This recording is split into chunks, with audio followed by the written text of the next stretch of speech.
नमस्कार दोस्तों, आज का वीडियो हमारा राजनीतिक से जुड़ा हुआ एक विषय पर है। इस वीडियो में हम आपको बताऊंगा कि सैम पित्रोदा का क्या कहानी है, सभी जगह उनकी चर्चा क्यों हो रही है, ऐसा वो क्या बयान दे दिए हैं जिसे उनको अपने पद से भी इस्तीफा देना पड़ा। सैम पित्रोदा क्या इससे पहले भी कुछ ऐसा बयान दिए हैं, सब बताऊंगा। चलिए वीडियो स्टार्ट करते हैं। सबसे पहले आप लोगों को बता देता हूँ कि सैम पित्रोदा कौन है। सैम पित्रोदा का पूरा नाम सत्यनारायण गंगाराम पित्रोदा है।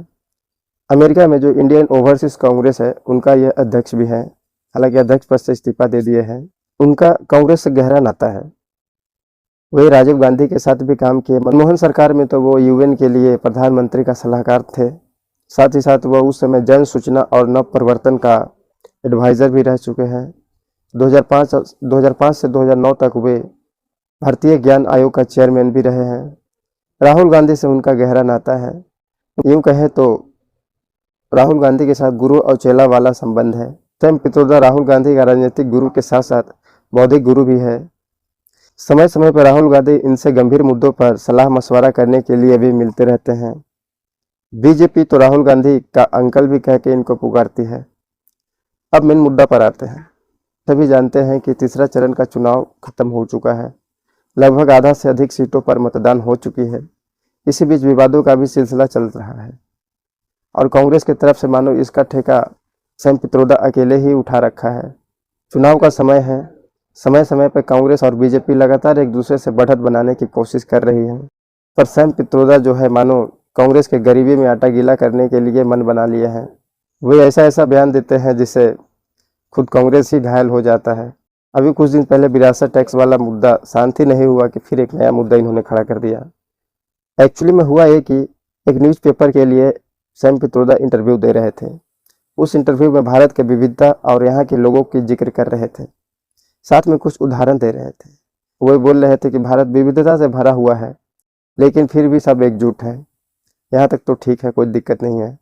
फिर वो बोले कि भारत के अलग अलग भाग में अलग अलग लोग दिखते हैं। वे आगे कहते हैं कि नॉर्थ ईस्ट के लोग चाइना की तरह दिखते हैं, साउथ के लोग अफ्रीका की तरह दिखते हैं, और नॉर्थ के लोग अंग्रेज की तरह दिखते हैं, और वही पश्चिम के लोग अरब जैसा दिखते हैं।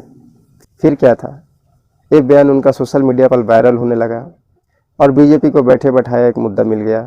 पर नस्ली भेदभाव करने का आरोप लगाया और उसे घेरने लगा। बीजेपी ने कहा कि कांग्रेस का नीति विभाजनकारी है, इनको भारत एक नहीं दिखता है। मोदी से लेकर बीजेपी के बहुत नेता ने इस मामले में कांग्रेस को उल्टा सीधा बोला।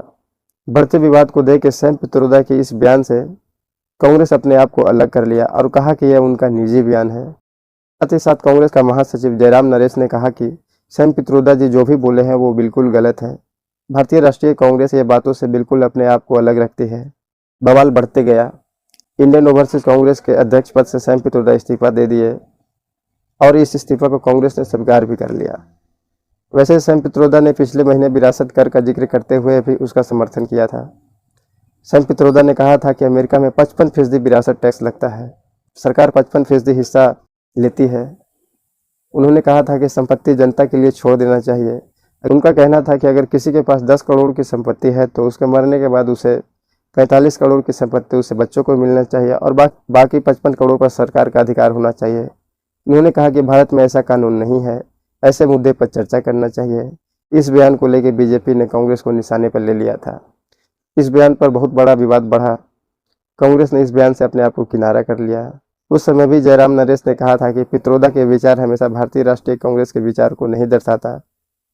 राम मंदिर के बारे में भी उन्होंने ऐसी कुछ बात बोली थी जिससे विवाद हो गया था। दरअसल सैम पित्रोदा ने पिछले साल राम मंदिर को लेकर बयान दिया था।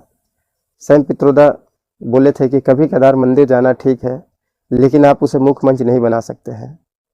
उनका कहना था कि मंदिरों से नौकरी पैदा नहीं होगी। आज जो लोग पूजा कर रहे हैं वे सब भ्रष्ट और तानाशाही या दुराचाही प्रवृत्ति के हैं।